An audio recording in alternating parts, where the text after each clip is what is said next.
how did church leadership get this corrupt?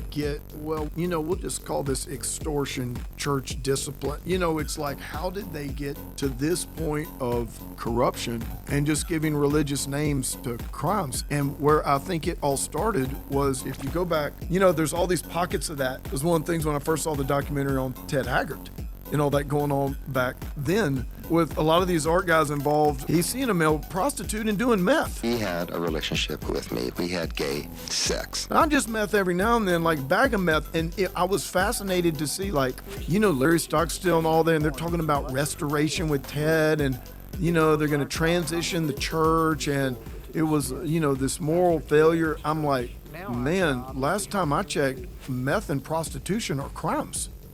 And it was like the church started to step into the place of the state, So the church has authority from God to deal with sin. The state has authority from God to deal with crime, Romans 13.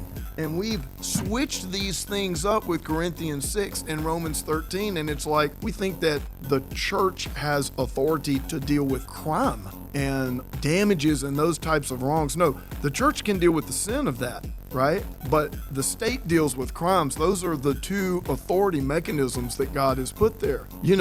All crimes are sin, I would say, but not all sin are crimes. But God has his ordained authority to deal with both. And that pride and cult-like control kind of expanded into this, we'll determine whether that was embezzlement or not, or it just started to get real weird. And so whenever a crime is committed and another human being is harmed, that needs to be reported to the authorities, right? Not your deacon. Tell your deacon about it, but you better tell the authorities too, if you want God's hand to become involved in some way.